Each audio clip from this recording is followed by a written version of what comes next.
Donc le thème de ce soir, c'est soyez saints comme votre Père est saint. Et c'est notre sœur Arlène qui va nous édifier ce soir. Donc si tu es là, ma sœur, je te laisse le micro. Bonsoir à tous et mes vœux les meilleurs.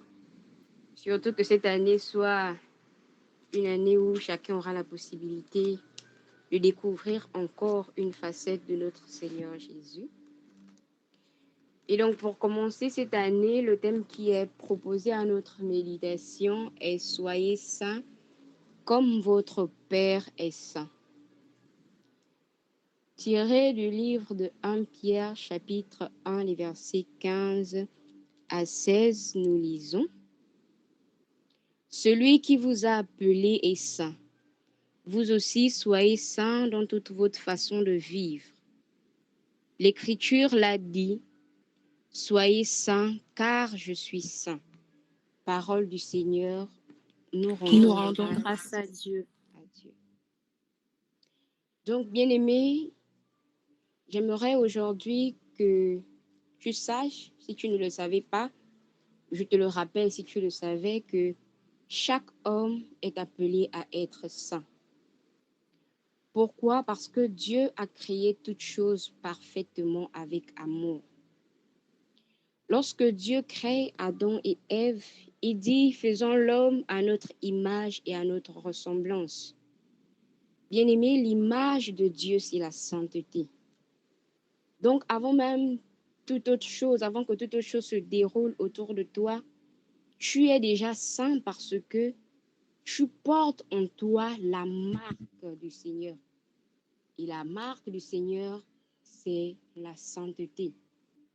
Adam et Ève vivaient dans le jardin d'Éden dans une sainteté absolue, à telle enseigne qu'ils pouvaient voir Dieu, ils pouvaient toucher Dieu, ils pouvaient discuter avec Dieu, ils vivaient Dieu, ils respiraient Dieu. Avant d'aller plus loin, je voudrais que tu saches que la sainteté, ce n'est pas l'absence de péché. Donc aujourd'hui, que tu sortes de cette idéologie selon laquelle, parce que je pêche tous les jours, je ne peux pas être saint, ou parce que je suis sur la terre des vivants, même si je ne pêche pas tous les jours, j'ai fait l'effort d'aller me confesser, etc., je ne peux quand même pas être saint. La sainteté, elle est possible ici sur cette terre. Allez-y dire, ou allons dire aux nations païennes que la sainteté sur la terre des vivants ici, elle est possible. Parce que ce n'est plus nous qui vivons, mais c'est Christ qui vit en nous. Et donc la sainteté, ou l'expression saint, en hébreu on dit kadosh, en grec on dit, je ne sais pas si je lis bien en grec, là c'est un peu compliqué, mais je crois que c'est agios ou agios, je ne sais pas, ça c'est écrit en tout cas A-G-I-O-S. Il n'est pas semblable à ces faux dieux qui pour gagner en notoriété doivent tuer, qui pour gagner en autorité doivent sacrifier certaines choses, peut-être au nom de la justice ou au nom de je ne sais pas trop quoi. Il n'est pas comme ces dieux qui force, qui contraint les hommes à les adorer en les rendant esclaves de ces dieux. Dieu est différent de ce monde. Dieu est différent de nous. Bien que nous soyons créés à son image et à sa ressemblance, nous, on a quelque chose qu'il n'a pas, c'est-à-dire que lui, il est le Dieu élevé au-dessus de tous les dieux. Nous sommes juste sa plus belle création. La meilleure chose qu'il ait eu à faire, c'est ce que nous sommes tout simplement. Et donc, bien-aimé, tu peux être saint comme ton Père est saint. Car depuis le sein de notre mère, Dieu nous a mis à part. Souvenons-nous qu'il nous a dit que depuis le sein de ma mère, de notre mère, de ta mère, il te connaissait. Le gars, il t'avait déjà pris pour t'utiliser, pour faire de toi un être parfait. Tu es parfait comme ton Père est parfait. Pas besoin d'abord de faire beaucoup de choses autour pour que la chose soit encore bien plus parfaite. En toi, tu portes la marque de la perfection. Tu portes la marque de la sainteté depuis le sein de ta mère. Parce que tu as les empreintes de la sainteté de Dieu au-dedans de toi. Peut-être que tu ne le ressens pas, peut-être que tu ne le vois pas, peut-être que ça ne se manifeste pas. Mais ce n'est pas parce que ça ne se manifeste pas que ça n'est pas.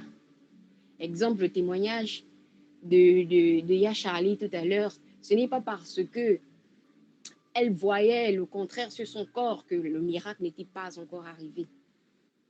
Donc, toi aussi, ce n'est pas parce que tu ne vois pas la sainteté autour de toi que tu n'es pas saint. Seulement que tu ne sais pas peut-être ce qu'il faut booster pour véritablement voir que tu es saint à l'image de ton Père.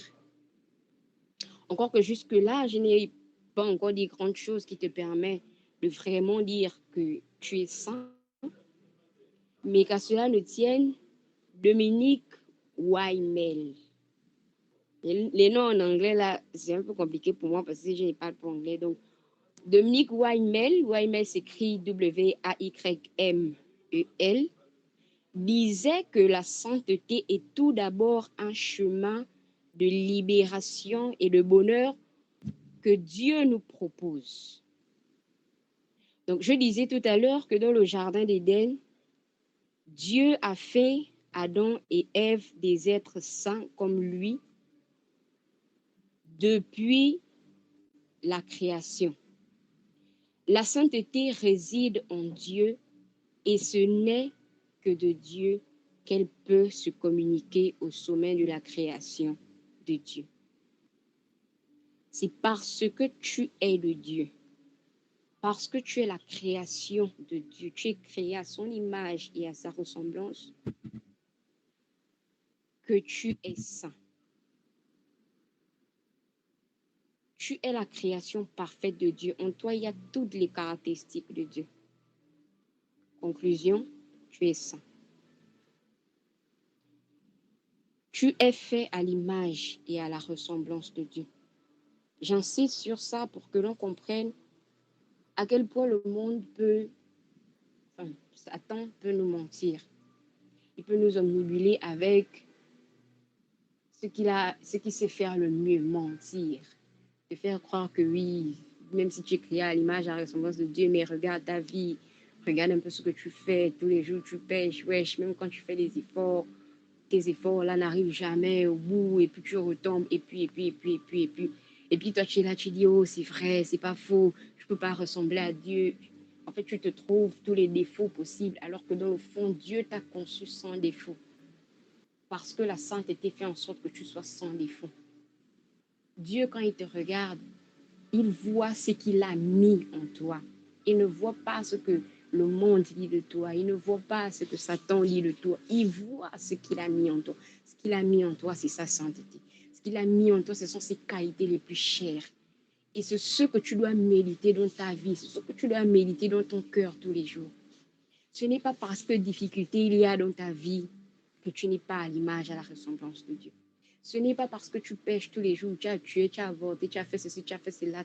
Quand tu regardes ta vie, tu fais la rétrospective de ta vie, tu te dis, c'est pas possible que le Seigneur me tienne encore à cœur. Laisse-moi te dire que ça, c'est ce que Satan veut te faire croire. Sache que même dans le péché, Dieu, il t'aime. Et c'est d'ailleurs dans le péché qu'il t'aime le plus parce qu'il reconnaît tes faiblesses. Et en reconnaissant tes faiblesses, il te rejoint là où tu es et te dit aujourd'hui que tu es fait à mon image et à ma ressemblance. Ça, il faudrait que tu le prennes comme ça, sans discuter, sans réfléchir, sans te poser des questions. Prends ça seulement comme ça et tu avances avec. La marque de Dieu étant la sainteté, tu portes cette même marque en toi. Tu es le véhicule et l'instrument de la sainteté de Dieu dans ce monde. La sainteté de Dieu est le feu de la parole de Dieu qui demeure en toi. Tu es fait de la parole de Dieu, bien-aimé.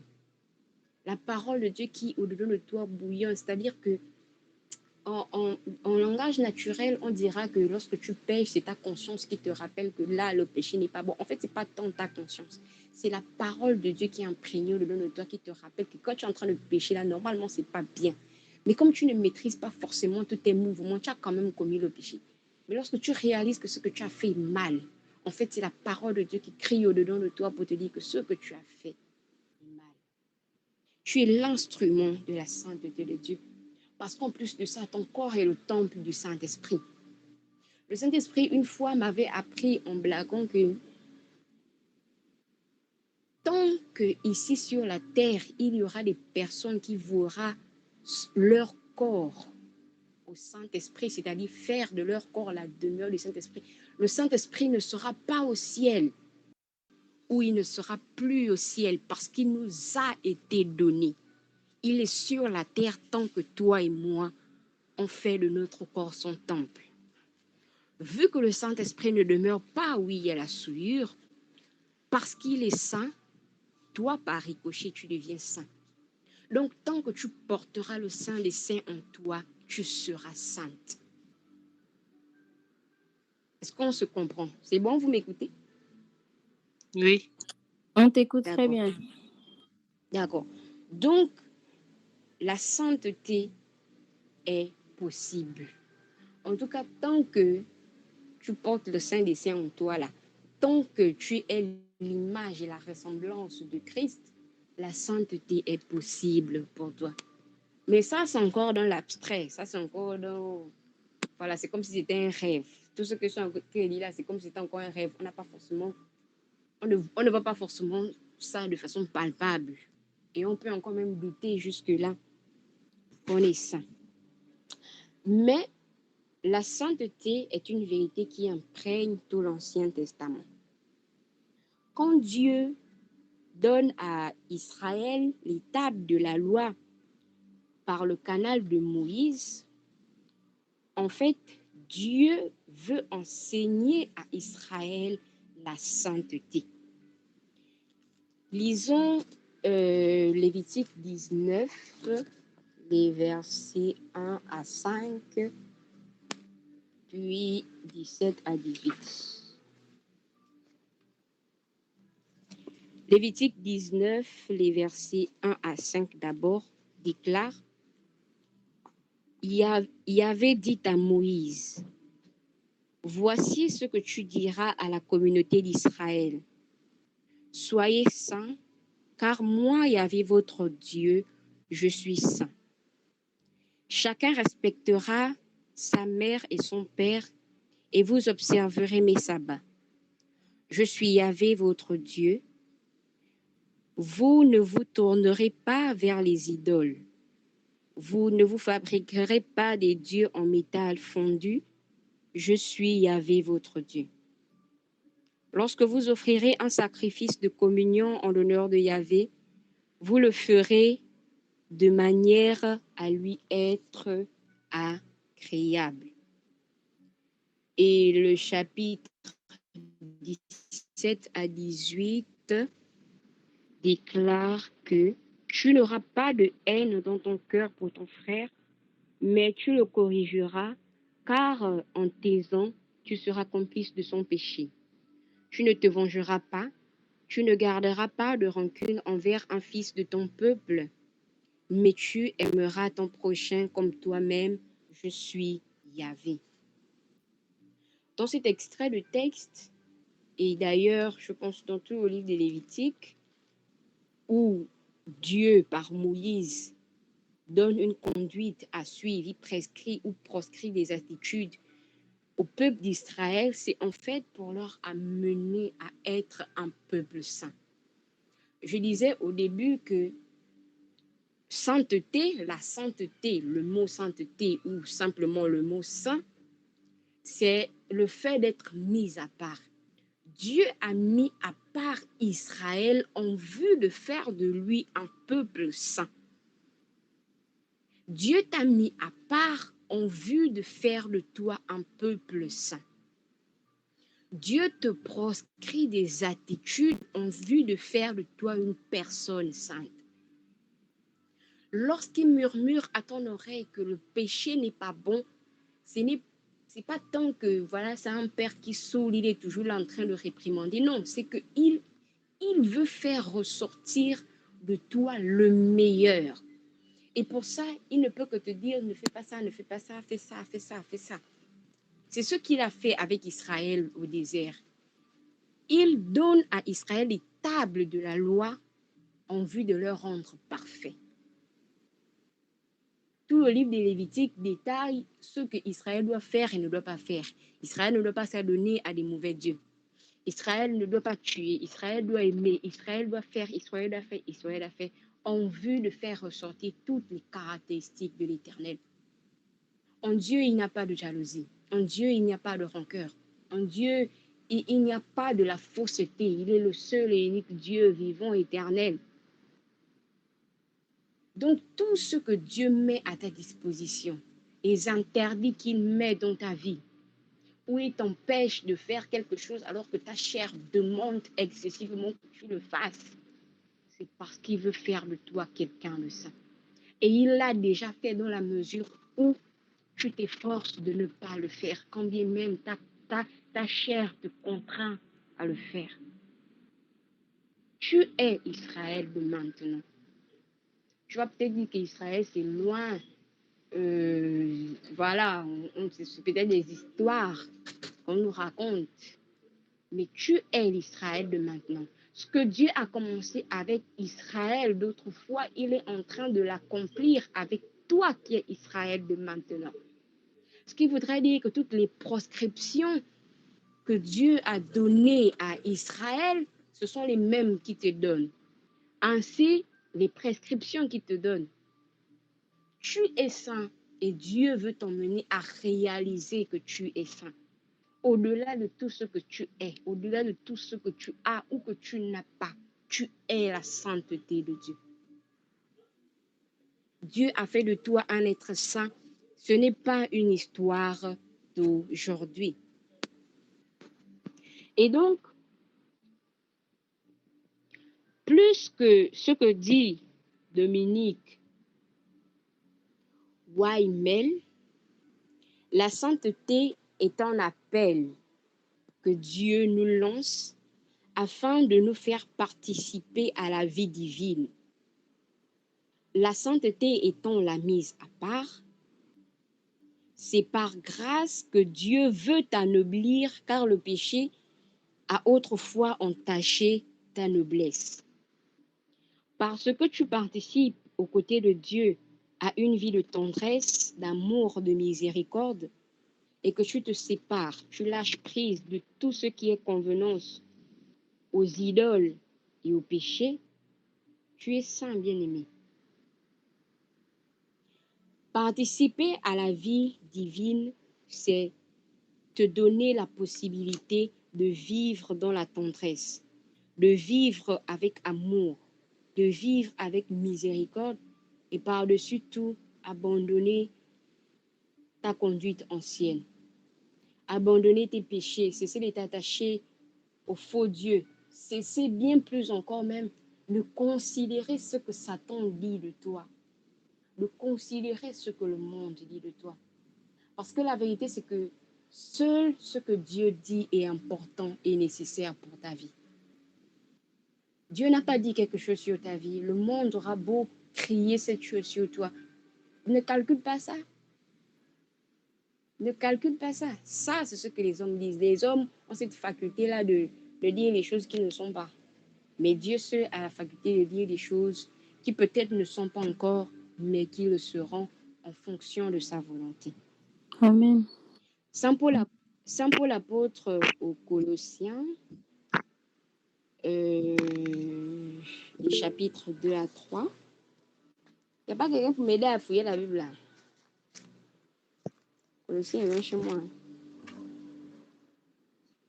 Donc, je cherche Saint Paul apôtre aux Colossiens. Je n'ai pas noté ça.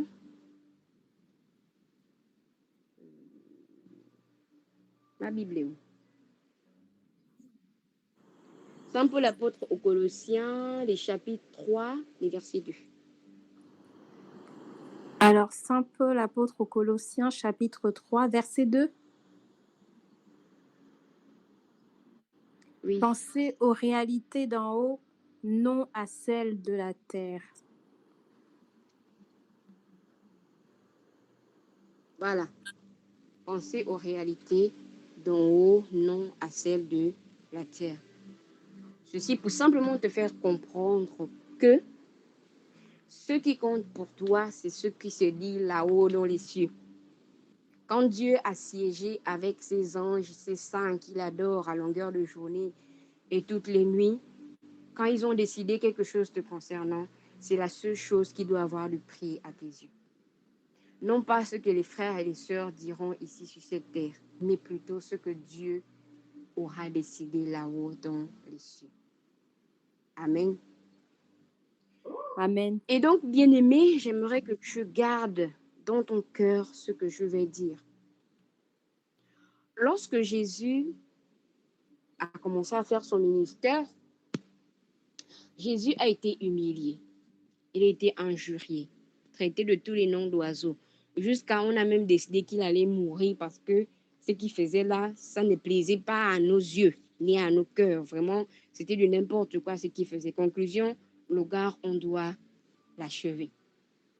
La parole de Dieu déclare que Jésus-Christ est la pierre d'angle qu'ont rejeté les bâtisseurs.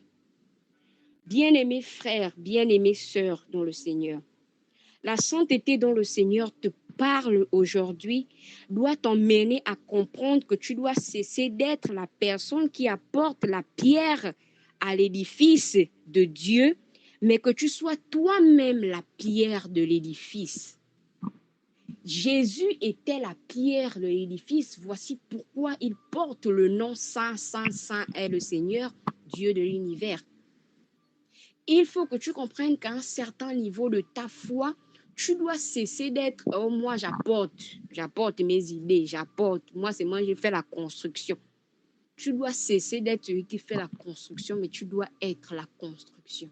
Tu dois toi-même être une bâtisse pour soutenir l'œuvre de Dieu.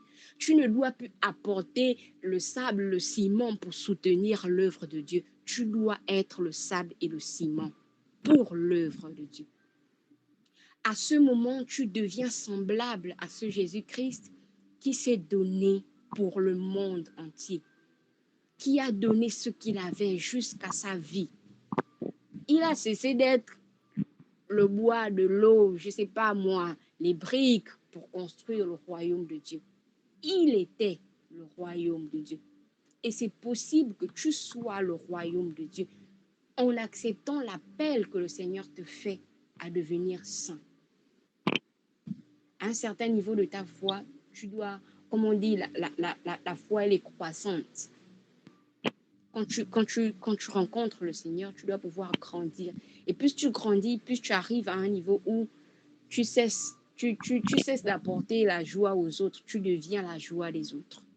Tu cesses d'apporter le bonheur aux autres, tu deviens le bonheur des autres. Ça, c'est possible avec le Seigneur. Je ne dis pas là que les uns et les autres doivent devenir les dieux des autres. Non, ce n'est pas ce que je suis en train de dire. Je dis que dans le Seigneur, lorsqu'on s'offre soi-même, on cesse d'être, comment dire, on cesse d'être cette personne qui est simplement un être humain. Vous m'écoutez? Allô? C'est bon, vous m'écoutez? D'accord. Donc, à un certain niveau, on cesse de simplement apporter les choses aux autres. On devient ces choses dont les autres ont besoin. On devient ce petit Jésus pour les autres parce qu'il nous a donné cette capacité et cette possibilité de l'être pour les uns et les autres. Donc, sois la pierre à l'édifice et cesse d'apporter les pierres à l'édifice du paradis. Donc, nous allons lire Matthieu 19, verset 21. Matthieu 19, les versets 21. C'est 21, c'est ça? Oui. Matthieu 19, les versets 21 dit, Jésus lui dit, si tu veux être parfait, vends tout ce que tu as et donne-le aux pauvres pour avoir un trésor dans le ciel. Ensuite, reviens et suis-moi. Bien-aimé, le principe de la sainteté voudrait que tu t'offres aux autres, que tu fasses le sacrifice de toi-même, de ta propre vie, que ta vie devienne un don Pour accéder à la sainteté, il faut donner tout ce qu'on est, tout ce qu'on a. Il faut se détacher de tous ces complexes qui disent que ouais, moi je me donne aux autres, mais finalement, enfin, moi je m'occupe des autres, mais finalement qui s'occupent de moi. Tant que tu as cette façon de penser là, tu auras du mal à accéder à la sainteté parce que la sainteté, c'est mourir pour les autres. C'est te broyer toi-même pour les autres. Que les autres fassent de toi un tapis ou pas un tapis. Ce qui est sûr, c'est que si tu te donnes pour le Seigneur et par le Seigneur, tes efforts seront récompensés. Je suis sûre que Jésus est le seul gars sur la terre qui n'oublie jamais le bien qu'on a fait. Aussi petit soit ce qu'on a eu à faire. Tant que c'était pour lui et par lui, le gars, il n'oublie jamais. Même au dernier jour de ta vie, il va te récompenser ce que tu as eu à faire, je ne sais pas, peut-être 15 ans, 30 ans, 50 ans en arrière de ta vie. Parce que le gars, il a une mémoire infaillible et il rétribue en fonction de nos œuvres sur la terre. Donc, que tu te détaches complètement de tout ce qui t'empêche véritablement de devenir une pierre d'angle rejetée par le monde. Que véritablement tu t'asseyes et tu réfléchisses au plus profond de ton cœur pour savoir à quel niveau le Seigneur veut que tu te... Jésus s'est dépouillé. Il est devenu la pierre d'angle. Et il porte la marque de la sainteté éternellement. Par Jésus et en Jésus, on a la possibilité de faire le même dépouillement, de devenir la pierre d'angle rejetée par les hommes, par le monde, pour enfin porter la marque de la sainteté de notre Dieu. Si on peut également lire 1 Pierre, les versets 1 à 5. S'il vous plaît, aidez-moi à fouiller 1 Pierre. J'ai mis trop les espaces de mon cahier ici. C'est bon, je me suis retrouvée. Donc, 1 Pierre 1 à 5. C'est ça, non? Non, 1 Pierre chapitre 1, le verset 5. C'est où? Qu'est-ce que c'est ça? 1 Pierre 1, 5. C'est 1 Pierre, première épître de Pierre, le chapitre 1, le verset 5. C'est ça, non?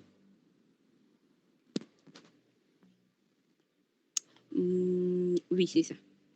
Et donc, vous aussi, devenus pierres vivantes, construisez-vous comme un édifice spirituel, une race sainte des prêtres, pour offrir à Dieu par Jésus-Christ les sacrifices spirituels qui lui sont agréables.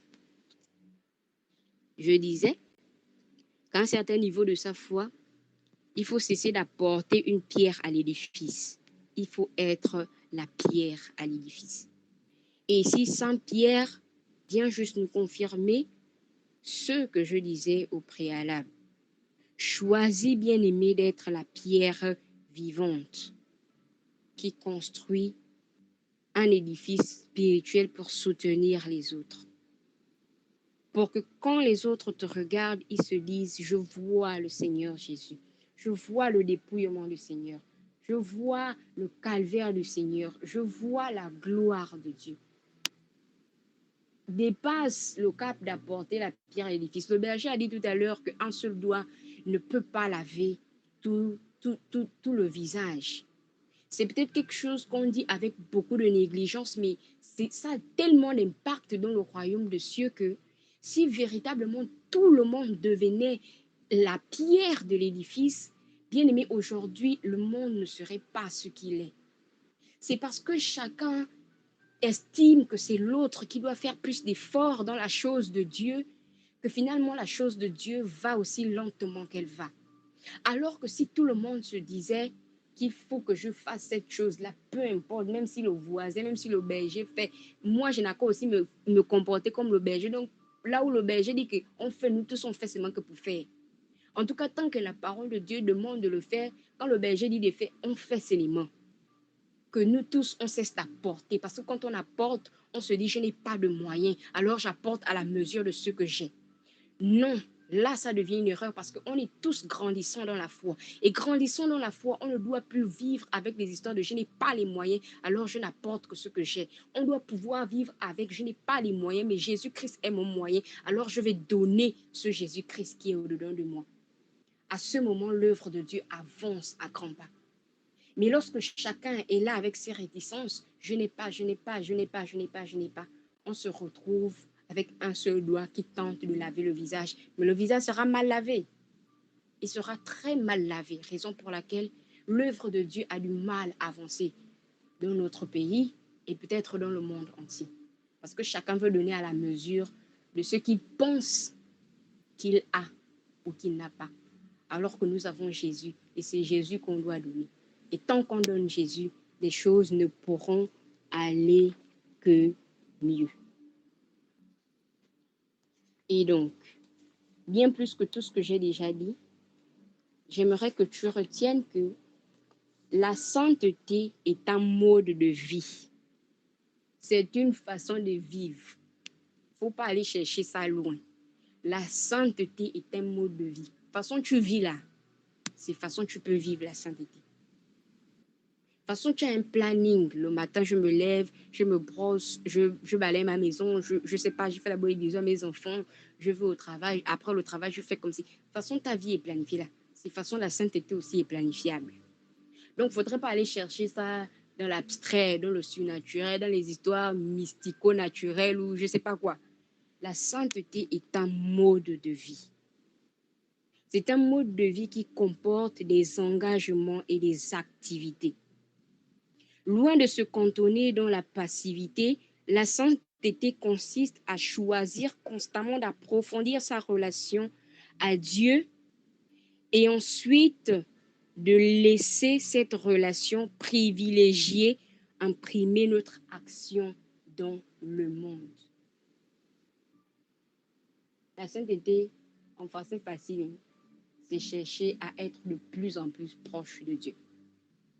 Tant que tu es de plus en plus proche de Dieu, Dieu ne manquera pas de t'arranger. Dieu ne manquera pas de te changer.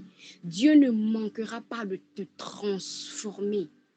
Parce qu'une seule minute dans sa présence suffit pour que tous les maux de ta vie disparaissent. Une seule minute dans ta présence suffit pour que jadis la plus grande des prostituées devienne l'apôtre des apôtres. Une minute dans sa présence suffit pour que le plus grand de poltrons devienne celui sur lequel est bâtie l'Église. Une minute dans ta présence suffit pour que toute ta vie que tu menais avant, celle qui ne confessait pas le nom de Dieu, soit changée en un claquement de seconde. Les témoignages dans cet apostolat concernant la conversion, on ne les compte plus. Ils sont nombreux. Donc, tant que tu es proche du Seigneur, il ne manquera pas de te laver. Il ne manquera pas de te purifier. Parce que quiconque rentre dans le Saint des Saints devient saint. Comprends bien que tant que tu n'es pas proche de Dieu, tant que tu n'approfondis pas ta relation avec Dieu, tu ne rentreras pas dans cette sainteté à laquelle Dieu nous appelle tous. Ayons à cœur d'entrer dans les profondeurs avec Dieu. Cessons de rester en haut là, on prend le ballon gonflable qu'on jette dans les piscines pour éviter que les enfants ne coulent dans la piscine. Cessons ça et allons-y dans les profondeurs avec le Seigneur. Si on doit se noyer là-bas, on n'a qu'à se noyer. Tant que c'est avec le Seigneur, il va nous trouver une solution. Creusons au-dedans de nous, fouillons à l'intérieur de nous. Bien-aimés, le Seigneur n'est pas à l'extérieur. Il est d'abord à l'intérieur, dans une relation authentique, d'une profondeur aussi profonde que celle de l'océan. Je ne suis pas encore allée dans l'océan, mais les documentaires qu'on voit ici disent que l'océan est profond, qu'on peut même se perdre dedans là-bas. Donc, allons-y comme ça, avec le Seigneur. Et une fois on est dedans avec le Seigneur, bien aimé, on devient saint. Parce que tu es en contact avec le Saint des Saints, ce n'est pas possible que tu sois la même personne. Ce n'est pas possible que lorsqu'on te regarde, on ne voit pas la sainteté de Dieu. Ce n'est pas possible qu'avec une relation authentique avec le Seigneur, on ne voit pas en toi la marque du roi des rois. C'est impossible. En tout cas, selon ce que disent les Écritures et du peu d'expérience que j'ai et que peut-être mes aînés dans la foi dans ce groupe ont, je suis sûre qu'ils d'accordent avec moi que la profondeur avec Dieu te change, que tu le veuilles ou pas. Tu ne vas même pas voir ton changement arriver. Tu n'auras pas le temps de le calculer parce que tu auras juste envie d'être en présence de Dieu. Tu auras juste envie de côtoyer le Seigneur. Et alors que je préparais cette partie, le Seigneur me disait que les personnes nouvellement converties sont les personnes les plus saintes. Parce qu'au début de leur conversion, en fait, ce que le Seigneur leur demande de faire sans poser des questions, ils le font. Si le Seigneur dit allonge-toi, les gars, ils vont s'allonger. Le Seigneur dit, regarde, tu vas t'arrêter quelque part là, tu vas aller prêcher, tu vas aller faire, ils vont faire. Tout simplement parce que au-dedans d'eux brûle le désir d'être en contact permanent avec le Seigneur. C'est-à-dire que même si on grandit dans la foi avec le Seigneur, il faut toujours qu'on soit comme quand on venait d'être converti. C'est-à-dire qu'au-dedans de nous, il y a encore cette grande flamme, tel le buisson ardent qui ne se consume pas. À ce moment, on expérimente la sainteté d'une façon tellement extraordinaire que même si on fait les témoignages, on va pas vraiment donner le rendu de ce qu'on est en train d'expérimenter parce que la chose avec Dieu est telle que on aimerait donner des mots, mettre des mots sur ce qu'on vit avec le Seigneur, mais on ne transmet pas avec exactitude parce que nous-mêmes, on ne sait pas réellement de quoi il s'agit. Bien-aimé, tant que tu es proche du Seigneur, tu peux être saint et tu es saint. Tant que tu t'éloignes du Seigneur, tu t'éloignes de la sainteté. Ça reste comme un bip cool que le Seigneur te fait. Tu vois le bip cool, mais bon, ça ne t'intéresse pas parce que tu n'es pas dans une relation authentique avec le Seigneur. La sainteté exige un changement radical de mentalité et d'attitude. Tant que tu es dans le Seigneur, il t'imposera sa façon de vivre. Il t'imposera sa façon de faire.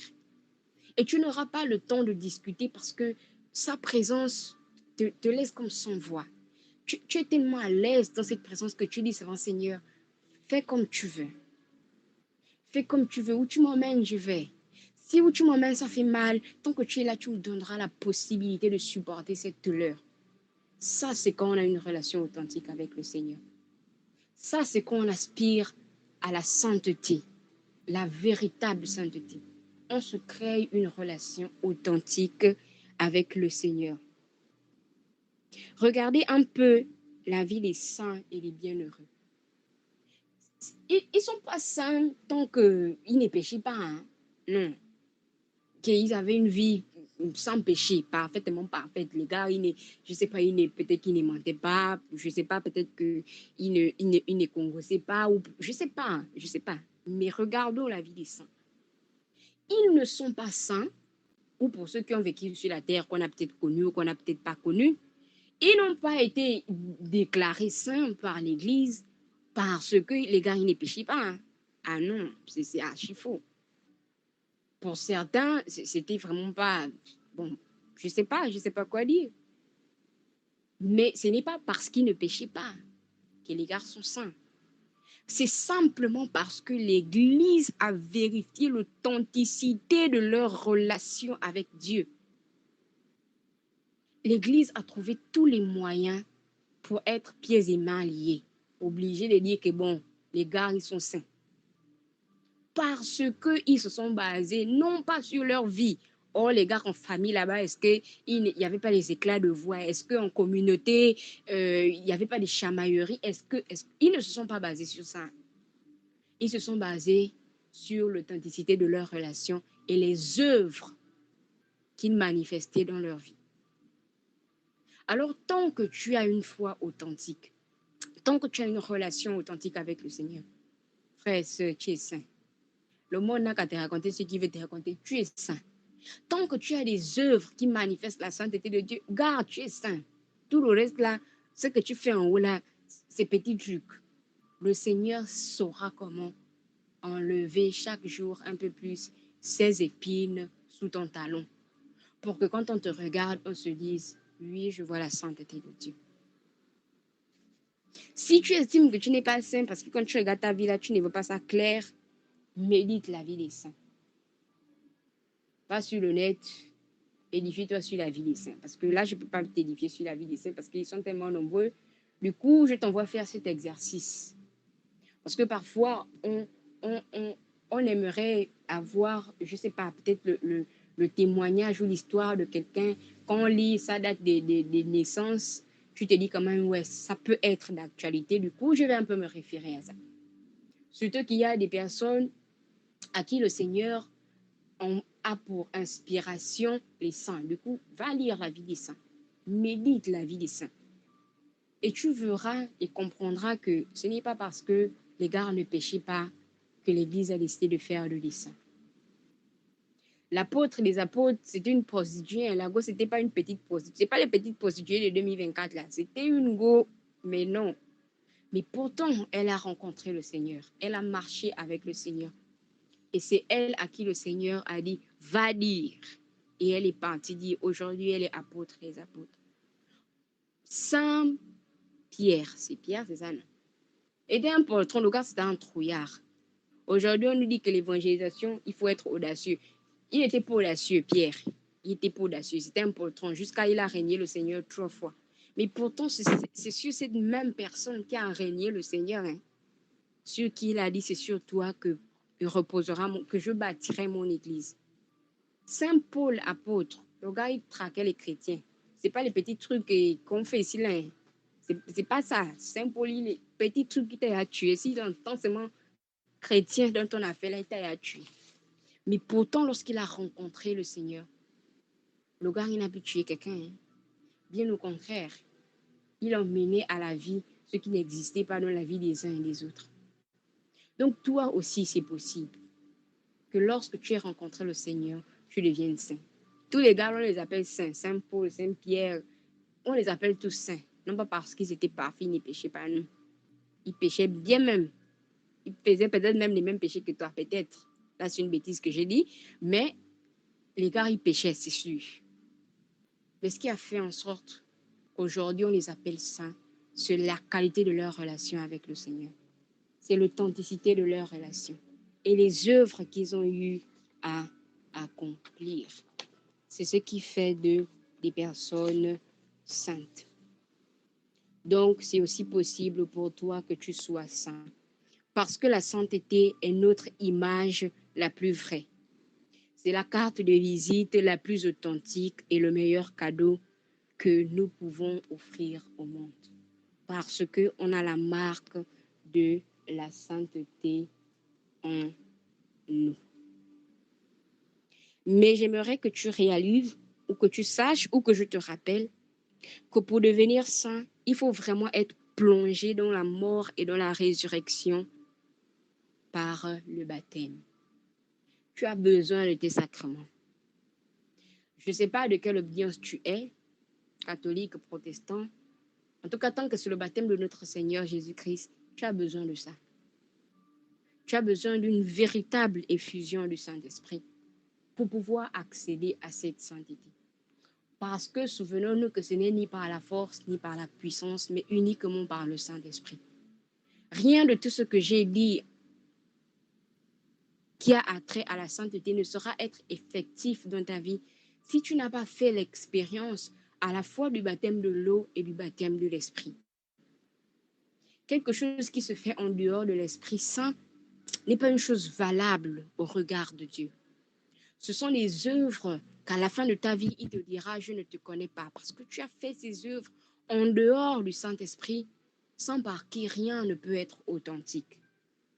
Tu as besoin d'être baptisé. Donc, si tu n'es pas encore baptisé et tu sens que tu veux vivre cette vie de sainteté, c'est le moment pour toi de le faire. Il n'est pas encore trop tard pour toi d'aller te faire baptiser. Pour ceux qui sont à Saint-Jean-Baptiste, le Père Luc Lambert, il baptise à n'importe quel moment. Tu dis, c'est mon père, je veux me baptiser. Il prend de l'eau, il bénit l'eau, il te baptise et puis la vie continue. Je ne sais pas si c'est comme ça dans les autres églises, mais en tout cas à Saint-Jean-Baptiste, si tu veux le baptême, tu auras le baptême le jour même tant que le Père n'a pas de programme, il te fera le baptême comme tu le désires. Et la sainteté, donc, ça c'est un résumé de ce que je viens de dire, la sainteté est égale à baptême dans la mort et la résurrection de notre Seigneur Jésus-Christ, plus bonne œuvre, plus mystère de la conversion et le don de la grâce. Tu commences par le baptême, puis, enfin, le baptême engage la conversion. J'estime ou je suppose que tu es d'abord converti, ou tu commences par faire l'expérience de la conversion, puis tu demandes le baptême, puis tu commences à manifester les bonnes œuvres, et puis la grâce de Dieu repose sur toi. Et simplement, tu bascules dans le processus de la sainteté. Tant que tu n'es pas baptisé, les œuvres que tu fais là, ce sont les bonnes œuvres, mais ce sont les œuvres que le Seigneur ne reconnaît pas, parce qu'il fait de toi son enfant par la grâce de son baptême. Donc, tu te baptises, tu fais tes bonnes œuvres, tu te convertis, ou tu te baptises, tu te convertis, tu as des bonnes œuvres et tu laisses la grâce de Dieu te conduire. Tu es dans un processus de sainteté. Il est capital pour toi et moi d'être saints, parce que la sainteté est une ouverture relationnelle à quelqu'un qui veut nous transformer et nous faire participer à sa vie. C'est un don et une exigence. Le Seigneur t'oblige quasiment à être saint. Parce que c'est dans la sainteté que tu auras la possibilité d'expérimenter la vie de prière, d'expérimenter une intimité avec lui, de pratiquer toutes ces bonnes œuvres qui permettront au Seigneur de te reconnaître, de vivre une relation vivante, moyennant toutes les possibilités que le Seigneur met devant toi pour avoir une bonne vie. En l'occurrence, les confessions, les temps de retraite où tu dois te retrouver avec le Seigneur. La vérité, c'est qu'il faut pouvoir savoir se retirer et être seul avec le Seigneur. Les faits de groupe, c'est bien. Temps de prière avec tout le monde, tu es là, c'est bien. Mais ce qui serait meilleur, c'est que tu ailles en retraite et que tu te retrouves seul avec ton Dieu. Bref, toutes ces activités-là qui te permettront de demeurer dans la présence de Dieu, ainsi de basculer ou de demeurer dans la sainteté de façon permanente, sont ces activités-là que tu dois pouvoir pratiquer. Tant que tu ne pratiques pas ces activités, bien aimé, la sainteté dont il s'agit aujourd'hui, là, on dirait que ça ne te concerne pas.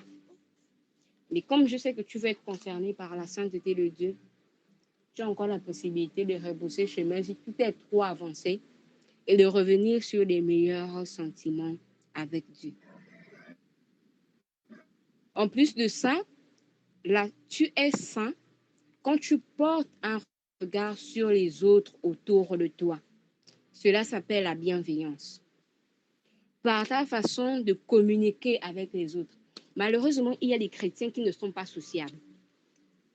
Tu ne peux pas être chrétien et manquer de sociabilité, c'est pas possible. Lorsque moi, j'ai commencé à faire mes véritables pas avec le Seigneur, lorsqu'il me sort de la vie dans laquelle j'étais, la première chose qui me réprimande, c'est tu ne peux pas prétendre vouloir avoir une relation avec moi et tu n'as pas le temps pour les autres. Honnêtement, dans ma vie sans le Seigneur, je n'ai clairement pas le temps pour les autres. Ta vie ne m'intéresse pas. En limite, je m'en fous de toi. Tu fais ce que tu veux faire, mais je ne te calcule pas, je m'en fous. Tu vas même mourir là. Moi, je suis en train de passer comme ça ma route. Ça, c'était mon sentiment avant. Je ne calculais pas les gens. Qui faisait que dans les assemblées ou là où j'étais, on pouvait boxer toi et moi 3 ans à un même endroit. Moi, je ne connais pas ton nom. Et ça ne me fait ni chaud ni froid de connaître comment tu t'appelles. Ce qui se passe chez toi, c'était clairement pas mon problème. Et c'est la première chose qui me rappelle. Il me dit que mais tu ne peux pas, c'est pas possible. Ce n'est pas possible que tu parles de conversion, que tu parles de relation avec moi et la vie des autres ne t'intéresse pas. Et il m'a clairement dit, tu ne peux pas prêcher et puis tu ne t'intéresses pas à la vie des autres. Parce que malheureusement, il y a des gens qu'on ne peut pas convaincre avec les paroles. Mais avec le comportement, on peut les convaincre. Du coup, si tu fais que la vie des autres ne t'intéresse pas, je doute fort que tu vas gagner beaucoup les âmes. Du coup, je me suis remise en question et j'ai réalisé qu'effectivement, il pouvait y avoir des chrétiens peu sociables. Tu finis les assemblées, tu pars. Tu ne dis pas bonsoir aux autres, mais tu es quand même dans l'assemblée, là, tu pars. C'est-à-dire que même la messe, le prêtre n'a même pas encore fini de bénir, de donner, de nous envoyer. Toi, tu es à partir parce que tellement tu ne calcules pas les autres. Eh bien, aujourd'hui, le Seigneur te fait constater que la sainteté, c'est pouvoir s'occuper des autres.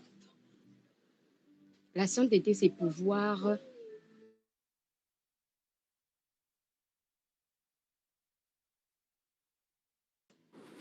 la sainteté, désolé, j'ai coupé parce qu'il y a mon cher fils là qui commence à faire ses caprices. Donc, la sainteté, c'est pouvoir être social, communiquer avec les autres. Ce sont de faire que les assemblées aux disciples de Jésus les samedis où on se réunit, on est en train de faire les annonces, tu prends les à tes pieds, tu pars. Excuse-moi, mais tu peux pas. Tu peux pas. Le Seigneur est censé te réprimander ça, tu peux pas. Il faut pouvoir être sociable. Au boulot, tu es chrétien, mais tu ne parles pas avec les autres. Tu vas les évangéliser comment? Si tu ne parles pas avec eux. Il faut pouvoir revenir au fait de savoir parler avec les autres, être sociable avec les autres. Ça te permet de te plonger dans la sainteté. Tu es saint lorsque tu sais aimer les autres. Ce sont les actes de charité. Et la parole de Dieu déclare que la charité, c'est le plus grand des commandements. Tu ne peux pas prétendre vouloir être saint ou tu ne peux pas être saint et puis tu manques de charité. C'est contraire à ce qu'est le Seigneur. Le Seigneur est amour. Le Seigneur est saint. Le Seigneur est charitable. Tout ce qu'il nous donne là, c'est par amour et par charité. Toi aussi, tu es obligé d'être saint. Et qu'est-ce que je dis? Tu es obligé d'être charitable. Tu es obligé d'aimer les autres. La sainteté est dans l'ordinaire de nos vies. Pas besoin de rentrer en transe pour être saint. Pas besoin de grandes prophéties pour être saint. Pas besoin de sacrifices interminables pour être saint. Pas besoin de faire les neuvaines pour être saint. Les jeûnes à l'infini pour être saint. La sainteté, c'est l'ordinaire de notre vie. Comment tu es? Est-ce que dans ta vie, tu reflètes les caractéristiques de Dieu? Si la réponse à cela est oui, bien-aimé, tu vis la sainteté de Dieu.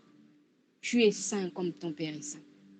Si ta mentalité et ton comportement changent parce que tu es proche de Dieu, bien-aimé, tu vis ta sainteté. Si tu te sacrifies toi-même, tu deviens la pierre d'angle rejetée par ce monde, tu vis la sainteté. Sortons de cette image où la sainteté c'est au ciel, c'est loin. C'est pas au ciel, c'est là à côté de nous. C'est là dans notre vie de tous les jours, nos comportements de tous les jours. C'est là, c'est ici là qu'on commence cette affaire de la sainteté. Là. La sainteté est possible pour toi, pour moi. Tant que tu le veux, tant que tu le désires, le Seigneur ne refusera pas de manifester en toi ses caractéristiques les plus évidentes. Et la sainteté est la chose la plus évidente dans cette affaire avec le Seigneur.